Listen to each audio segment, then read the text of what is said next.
Salam, hörmətli izləyicilər. Vətəndaşlar mənə tez-tez sual verir ki, mənim imkanım yoxdur, vəkil tutum. Mən məhkəmədə özümü necə müdafiə edə bilərəm? Kimlər məni müdafiə edə bilər hüquqlarımı? Və eyni zamanda sual verir ki, məhkəmə işinə əlaqəli sorğunu mən hara verə bilərəm, necə verə bilərəm vəkil olmadan? İndi mən hüquqşünas Seyidzadə qərara gəldim ki, birinci videoda məlumat verəm. Həm etibarnamına bağlı, eyni zamanda sorğunun düzgün verilməsindən bağlı. Əgər kiməsə maraqlıdırsa, videonun sonuna qədər izləsin, bu məlumatları əldə etsin. Qeyd edin ki, ətraflı hüquqi məsləhət almaq üçün mənim telefonuma videonun izahı yerində YouTube kanalı qeyd olunub. Eyni zamanda YouTube kanalı şot bölməsində istənilən videonun üzərində var. Hörmətli izləyicilər.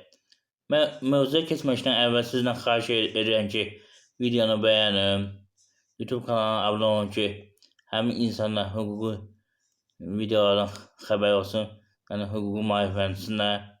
Eyni zamanda xəbərlər olsun ki, mən hüquqşünas Seyidzadə, əyri arabasında olduğuma görə, eyni zamanda əyri təşkilatın rəhbəri olduğuma görə, dünyanın 40 tanınmış əyri şəxsiyyətləri haqqında kitab hazırlamışam. Həmin kitabı 2000 baht satıram. Arzu edənlərə müraciət edə bilər kitab üçün. Müraciət edin və əldə edin. Maraqlı motivasiya kitabıdır. Və qeyd edin ki, hörmətli izləyicilər, kimin imkanı varsa kanala dəstəkini iyanə edə bilər. Kart nömrəm, telefon nömrəmdə linkimi videonun izahı yerində qeyd olunub YouTube kanalında. Eyni zamanda YouTube kanalında şot bölməsində var. Qeyd edin ki, həmişə videodan bir hissə şot bölməsinə qoyam. Tam video YouTube'da olub. İzləyə bilərsiniz. Beləni keçən mövzuya. Hörmətli izləyicilər. Əvvəlcədən qeyd edin ki, vəkillərin daha imkanları genişdir. İstənilən şəxs haqqında istənilən sorğunu verib götürə bilər. Amma vətəndaşlara biraz məhduddur. Əvvəl etibarnaməyə bağlı onu bildirin ki, etibarnaməyə yaxın qohumlar istənilən şəxsin müdafiə edə bilər məhkəmə zalında. Nəzərəm, bu ata, ana, bacı, qardaş, arvad ola bilər. Nəzərəm, eyni zamanda evlatlar, oğul, qızlar ola bilər. Bundan əlavə qeyd edin ki, 18 yaşından çatmamış şəxsi valideynlər etibarnamə olmadan müdafiə edə bilər. Əgər valideynlər qərara gəlsə ki, hər iki valideyn yox, bir valideyn müdafiə etsin, o halda bir valideyn digər valideynə etibarnamə verir ki, uşaqlarımın hüquqlarını müdafiə edir. Yəni ki, məsələn, ana da müdafiə edə bilər, ata da müdafiə edə bilər. Bu halda ata anaya etibarnamə verir, anası ataya etibarnamə verir. Bundan əlavə qeyd edin ki, etibarnamə ilə istənilən şəxsi istənilən orqandan müdafiə edə bilər. Bir də məhkəmə zalından başqa. Məhkəmə zalında qeyd edelim bəyək, ancaq yalnız yaxın qohumlar. Bu iddiasıya zərər çəkmişə eyni zamanda cavabdeyə aiddir. Nəzərə alın. Amma istənilən qurumda istənilən şəxs müdafiə edə bilər, dediyim kimi. Bundan əlavə qeyd edin ki, sorğuları vətəndaş kiminsə haqqında, kimsə harada yaşayırsa onun haqqında sorğu məsələsini verməyə səlahiyyəti məhduddur. Digərlərinin məxfi işlərini öyrənə bilməz, bank hesabını öyrənə bilməz məsələsi, amma vəkil öyrənə bilər. Amma burada bir məsələ var. Siz belediyə verdiniz məhkəməyə, həmin o işlə əlaqədə məhkəmə özü sorğu göndərə bilər istənilən şəxsə. Və siz məhkəmədən bunu tələb edə bilərsiniz ki, filan məsələnin aydınlaşdırılması sorğu göndər. Amma ümumi tutaq ki, öyrənmək istəyirsiniz ki, filan qanunda falan şey kimisini nəzərdə tutub və yaxud hansı şərtlər var, o halda ümumi sorğuları vətəndaş özü verə bilər. Nəzərəm. Məsələn, öz keçmişinizlə bağlı nəsə bilmək istəyirsinizsə, sorğu verə bilərsiniz ki, məsələn, mən 5 il bundan qabaq harada qeydiyyatda olmuşam və yaxud mənim hansı hüquqlarım var, bununla bağlı müəyyən sorğular vermək istəyirsinizsə, ümumi. Tutaq ki, filan qanunda filan məsələn necə qeyd olunub, onu bilmək istəyirsinizsə, bununla bağlı sorğu verə bilərsiniz. Problem yoxdur. Nəzərəm.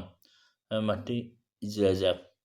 Ümumi şəkildə tutaq ki, məsələsini deyəndə ərvin təyin olunması meyarında qeyd olunub ki, filan xəstəliklə, yəni müddətsiz verir.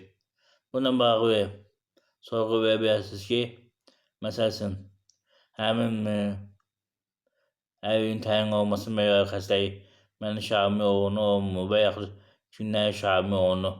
Məsələn, belə ümumi məlumat xarakteri sorğu verə bilərsiniz.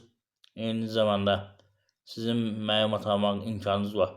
Həmin məhkəmədə, həmin digər qurumlarda.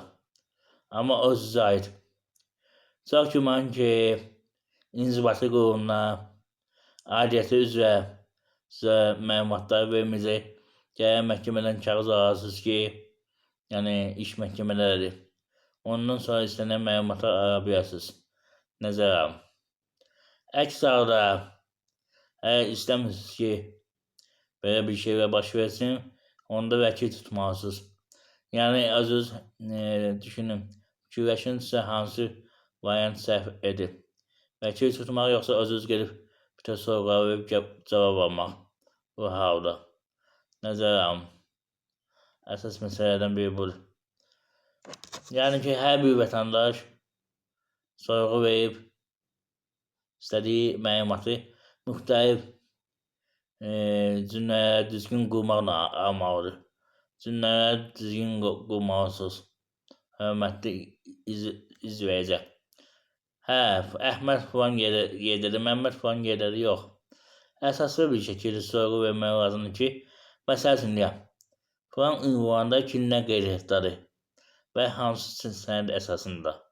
Və yaxud bayaq dediyim kimi, pensiyanın müddəti bitib, yenidən bərpa olması mümkündürmü?